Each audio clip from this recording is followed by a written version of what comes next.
ఉప్పులో మీ చెవట పడుతుందండి. ఇడ్లీలో 2 చెంచాల ఉప్పు తగ్గించు లక్ష్మి.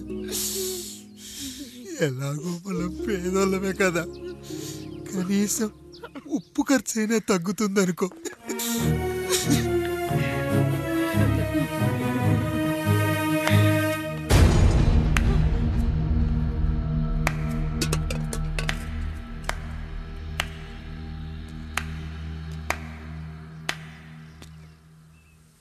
పప్పు రుబ్బుతున్నావా పెదరాయుడు? ఎవడికైనా చేసిన పాపం పండుతుంది అంటారు, నీకు మాత్రం అదిగో అలా పిండయింది. అరే రే రే రే రే, చేతి నిండా భార్యలు, ఇంటి నిండా బంధువులు, బీరువా నిండా డబ్బులు, ఊరి నిండా జనాలు. ఏరి ఎక్కడ ఇంటర్వెల్ ముందు ఇంటర్ చదివే కుర్రాడు ఏదో ఆవేశంగా డైలాగులు చెప్పాడు, సెకండ్ హాఫ్ కు మర్చిపోతాడు అనుకున్నావు కదూ? మర్చిపోవడానికి నువ్వు నాకు ఇచ్చింది అప్పు కాదు, ద్రోహం. అమ్మ వచ్చిన ప్రతిసారి అడిగేవాన్ని, అమ్మా నాన్నెక్కడా అని. నీ గురించి తెలిసాక నీ ముందుకొచ్చా, నీ బ్రతుకుని ఇక్కడి దాకా తీసుకొచ్చా. పిక్చర్ అభి బాకీ హే మేరా పితాజీ. నిన్నిలాగే వదిలేస్తే ఈ ఆండ్రాయిడ్ తో వదలవు. సామ్సంగ్లు, హెచ్టీసీలు, లెనోవాలు అంటూ కనిపారేస్తూ మా అమ్మ లాంటి కోసం తిరుగుతూనే ఉంటావు.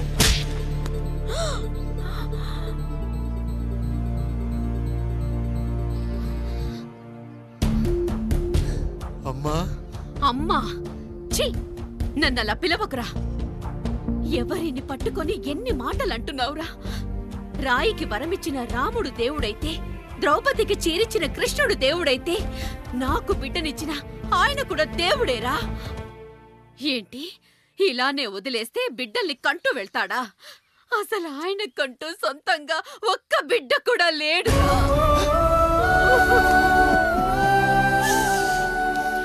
అసలు ఏం జరిగిందో తెలుసా? మీరుండండి అయ్యా, ఉండండి. మొదటి భార్యని చేసుకున్నాక పిల్లలు పుట్టలేదని రెండో పెళ్లి చేసుకున్నారు. ఆవిడకి పుట్టలేదు. మూడోసారైనా తగులుతుందనుకున్నాం, తనకే పుట్టలేదు. పిల్లల కోసం పెళ్ళాలని మార్చాడే కాని వాళ్ళని వదిలేయలేదురా. అదిరా మా పెద్దయ్య మనసు. ఆయన దగ్గర బాణం ఉంది కానీ లేదురా. అసలు నీ తండ్రి ఎవరో నీకు తెలుసా? తెలుసా? ఇదిగో ఈ కాముడేరా నీ తండ్రి. గేదె నల్లగా ఉన్నంత మాత్రాన పాలు తెల్లగా ఎలా ఉన్నాయనే కదరా నీ ప్రశ్న.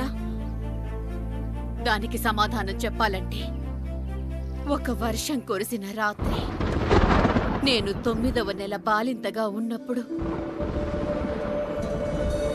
పండు పండు, ఇదిగో. ఏమిటండి ఇది?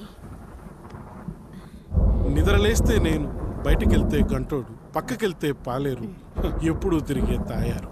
రోజు మమ్మల్ని చూసి చూసి బిడ్డ కూడా జిడ్డు మొహం వేసుకుని పుడతాడేమో అని భయంగా ఉంది. కడుపులో ఉన్నప్పుడు మనం ఎవరి మొహాలైతే చూస్తామో అచ్చం వారి పోలికలతోనే పుడతారంటారు. పొరపాటున నా పోలికలతో పుడితే? అదేంటి కాముడు, నీకేం తక్కువ? జుట్టు ఉండాల్సిన చోట లేకుండా అవసరం లేని చోట విపరీతంగా పెరిగిపోతుంది. మనకు పుట్టబోయే బిడ్డ గొప్ప అందగాడై ఉండాలి. ఇదిగో రోజు ఈ దేవుడి ఫోటోలు చూడు, వాళ్ళలాగే అందంగా పుడతాడు. కడుపుతో ఉన్నప్పుడు ఎవరి ఫోటో చూస్తే ఆ పోలికలతో బిడ్డ పుడతాడా? కనిపించని దేవుడి పోలికలు నా బిడ్డకెందుకు? ఈ ఊరికి దేవుడు రాయుడు. నా బిడ్డ ఆయనలాగే పుట్టాలి, ఆయనలాగే పుట్టాలి.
పండు ఇలా వచ్చావు?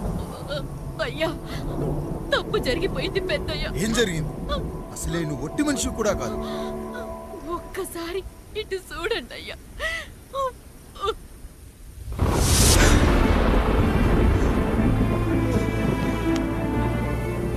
వీడేంటి అచ్చం నాలా ఉన్నాడు?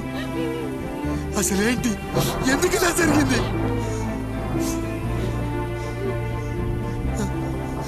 నువ్వు ఎప్పుడైనా చీకట్లో పంపు సైడ్ దగ్గరికి వచ్చావా?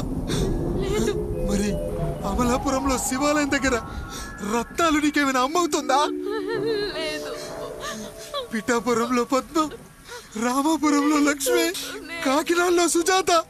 అయ్యో దేవుడా, అయ్యా అసలు ఇదంతా ఎలా జరిగింది పండు? అయ్యా, ఇదంతా కాముడి వల్లే అయ్యా, కాముడి వల్లే. కాముడా? కాముడు కుటుంబానికి నాకు ఏం గుర్తు రావట్లేదే. ఎన్నని గుర్తు పెట్టుకోగలను నేను మాత్రం? అయ్యా, అది కాదయ్యా.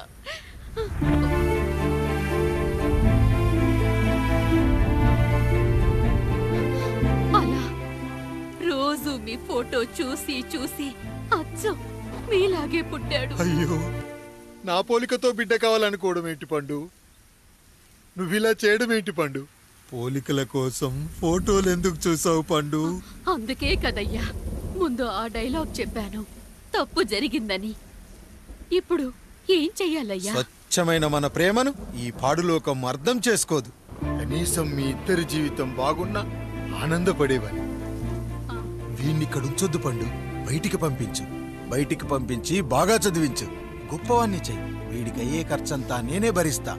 అవసరమైతే ఆ డబ్బు కాముడి జీతంలో వచ్చేద్దాం. అయ్యా, వెళ్లే ముందు వీడికొక పేరు పెట్టండి అయ్యా. వీడు ఇంకో రాయుడు, అంటే ఇంగ్లీష్ లో అండ్ రాయుడు, అండ్ రాయుడు.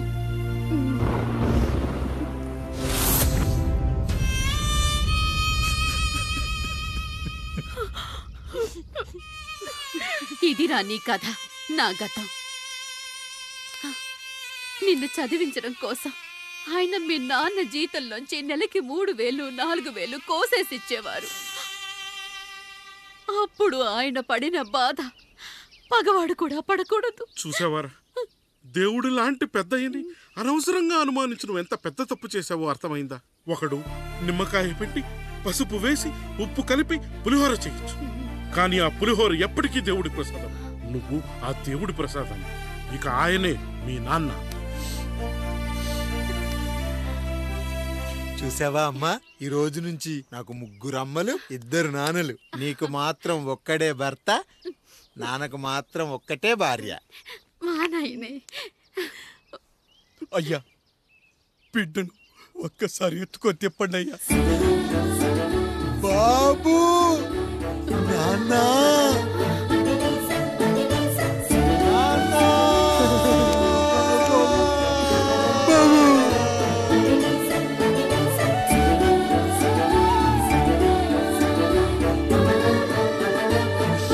నన్ను క్షమించు నాన్న.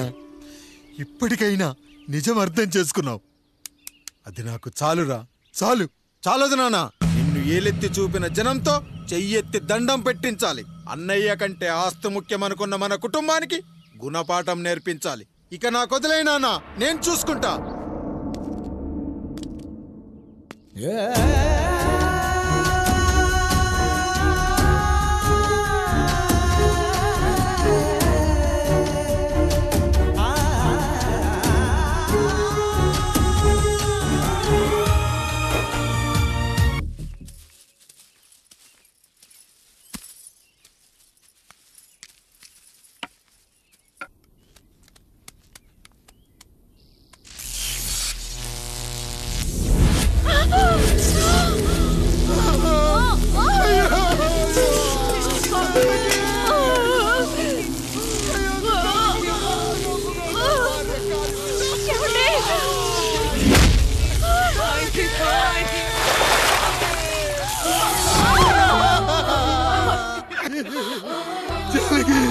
అయ్యో అయ్యో, చచ్చిపోతున్నావా? ఎందుకు ఇలా జరుగుతుందండి? నీ మనసులో మాట నాకు తెలియదా?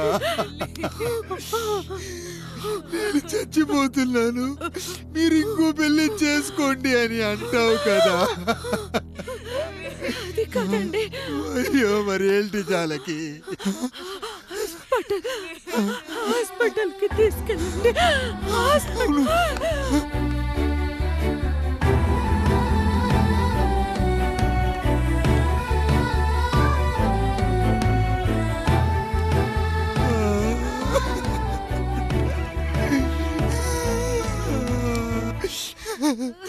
జానకి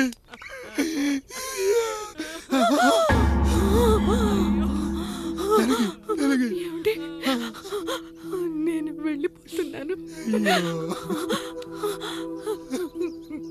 నా కోసం చివరిగా ఒక పాట పాడండి.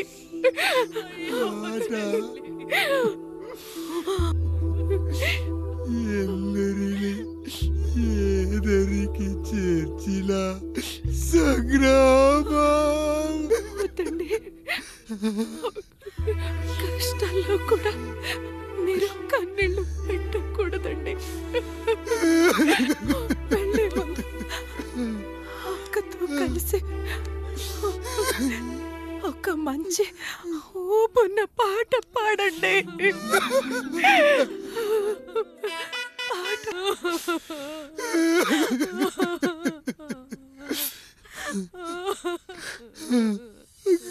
భార్య పోయింది, తమ్ముళ్ళు వద్దనుకున్నారు, కుటుంబం, ఊరు, ఆస్తి ఇప్పుడు ఏదీ లేదు. ఇక నేను ఎవరి కోసం బతకాలి?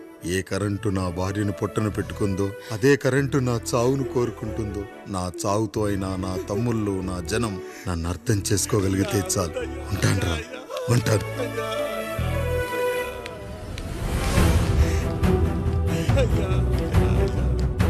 అయ్యా అయ్యా రండయ్యా, పెద్దరాయుడు గారు చనిపోతున్నారయ్యా.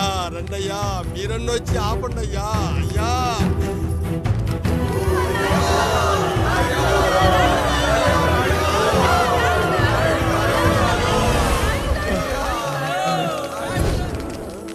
ప్రజల్లారా, నా బిడ్డల్లారా, నా జీవితం మీకే అంకితం. మళ్ళీ జన్మంటూ ఉంటే మీకోసం తిరిగి వస్తాను.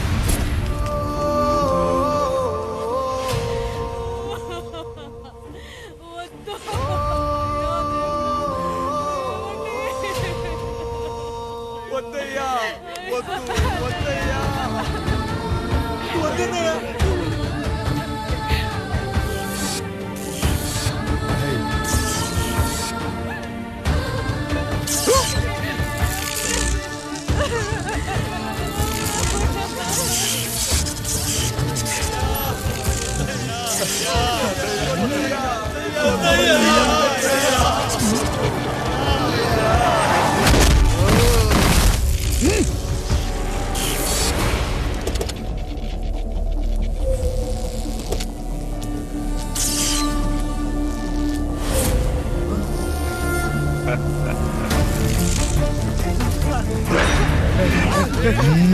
వదలండి.